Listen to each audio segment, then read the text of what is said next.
Hey guys, so this is a quick tutorial, I guess, of showing how I put together this rosette flower. One of my subscribers asked that I show how I did this because she's having a problem, I guess, doing the folds. So I also tried a suggestion that somebody had given to me to spray mist the Tilda paper so it doesn't tear. And I tried that. I sprayed the paper before I put it into the Anna Griffin Paper Tricks folder, the folded rosette. Ran it through my Big Shot Pro with this sandwich. It's just the regular platform, the extended platform with these two cutting plates. You can see this is the one I always keep the blade to. That's why this one doesn't look like that. And sandwich it in between, and here we go. So the first thing I do is I go through and do the folds as she suggested. So hopefully the paper does not tear because it is still damp. So that has hopefully, oh, actually I need to cut this. So hold on one second. And the reason I say I need to cut them is because I cut my paper at 2 inches wide, and I'm going to cut off this portion of the paper where the fold does not run to the edge. I'm going to do that to both strips and on both sides, because apparently when I put it in the folder it wasn't in there straight, so that's fine. So hopefully the water has helped break the fibers in the paper so that I can use this for folding. And this tip was given to me by Joyce here on YouTube. Thank you, Joyce, for your suggestion. I did try it out, and we're going to see if it works. So there may be some, there won't be any cursing, but there may be some bad news in here. Who knows? But I noticed when I ran it through already that there are no tears in the paper from the embossing process, and I hope I'm doing this on camera, and I hope you guys can see okay. I'm just folding back and forth like you're supposed to with the instructions, and I hope I'm not going too fast for the person that asked to see this. This is just how I do it, so I don't have to do a lot of back and forth hand motions. So this gets you to the state at which you have all of the pieces folded, and I'm going to snip off this end because this end is not a full course. In other words, it's cut off a little bit. So now I have this, and what you're supposed to do is when you gather it, you notice that it has this extra fold. So I did mine backwards, I think. I think I should have done it, well, I guess this is double-sided paper, so it doesn't really matter, right? And it's just for samples. So what I wanted originally was that blue pattern to be on the top. So the reason I say that is because you look at these folds now, and there's that little corner that has to go the other direction. So what I did was, let's see how I just went through with my finger, and you notice I'm pressing it back, and it really doesn't take much because there is a fold there already. So it's going to go like this. And I just pinched that one part of the fold that I'm working on, so you can see my finger on the left side. I'm holding it a little bit to be pinched, and then I'm just pushing back that little corner piece. So Joyce, your suggestion about spraying the paper seems to have worked because none of these are ripping. And guys, I had done this like 3 times, and each time I did it with the Tilda paper, it ripped either on the edge of this or in that middle section, and it's not doing that now. So yay, I can make Tilda rosettes. You know, we got to use our Tilda paper when we can, right? Because it's so pretty, and my other paper is being neglected.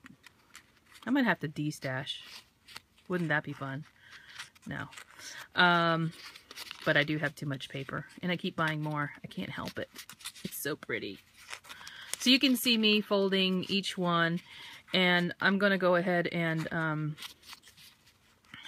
I think the person who wanted to see this knows that you have to join the two pieces together to make the full rosette. You have to do 2 strips. That's why I cut 2. So you can see here, this is the second strip. And I'm just gonna, I don't turn my paper back and forth. That's too much holding and manipulation. So I'm just going through and doing this really quickly. And you can see when I stop, I'm just, because my hand gets full of the folds. And okay guys, I'm back. My hot glue gun is hot and I'm going to glue 2 strips together. And hopefully this rosette will turn out very nicely. The paper is not really wet anymore. I didn't spray it so that it was sopping wet. I just misted it on both sides before I ran it through the embossing folder. So now I have 1 long strip, and you can't really tell where the 2 meet unless you look at it closely. So I'm also going to glue this other side here like this so that we have a big circle. This is how I always do my rosettes. It's just easier for me to figure that out. Okay, so this is kind of a partial strip, so this is going to be interesting. So let's do that. I want to make it look so it doesn't look like there's 2 pieces joining together. And I'm also going to cut this so that it looks like 1 piece. Am I doing that?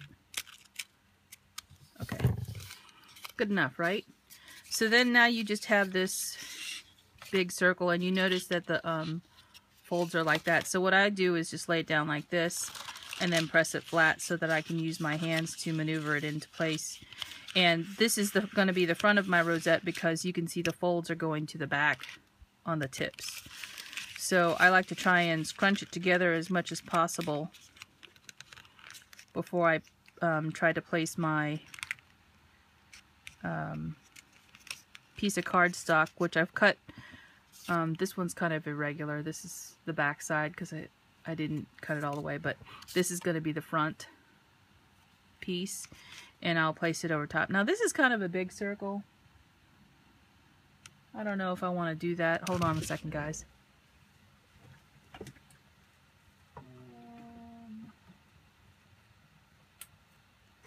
I'm going to use my heart punch from Teresa Collins to make this smaller. Hopefully this can hold it all. Not that you would see that, but I want more of these folds to show on the outer edge. That's just me.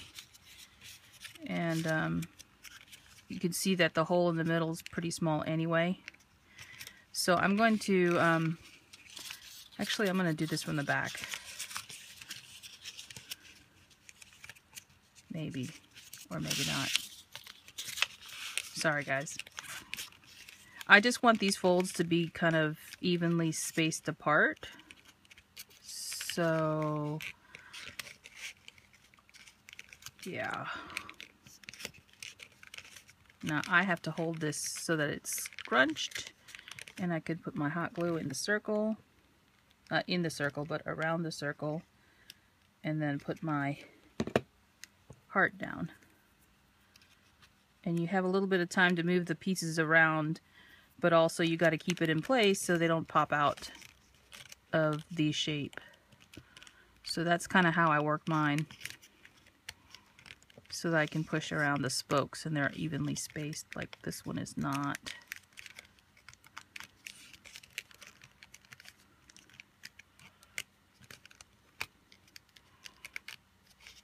And I know you can see some of the glue down in there, but it'll get covered because I'm going to put something over it in the center part.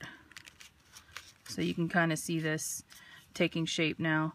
And I will go ahead and do the back too because I want to fix some of these folds.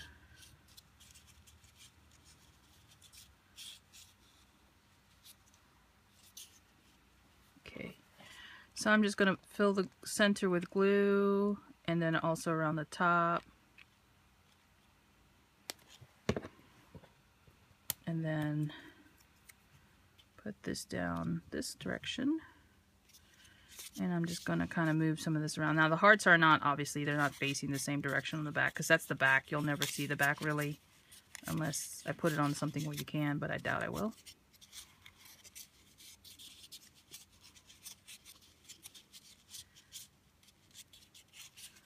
I'm just spreading out some of these folds so you can see them a little bit better.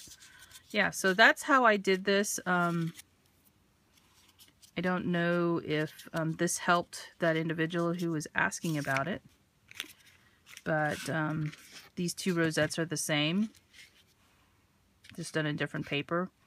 And I don't know if I showed this yet. This is one of the other dies that I got. This was a Nellie Snellen die, and it's the heart shape. I showed a haul with a paper folding die, and this is the smaller heart. It's only 1 3/4 inches, I believe.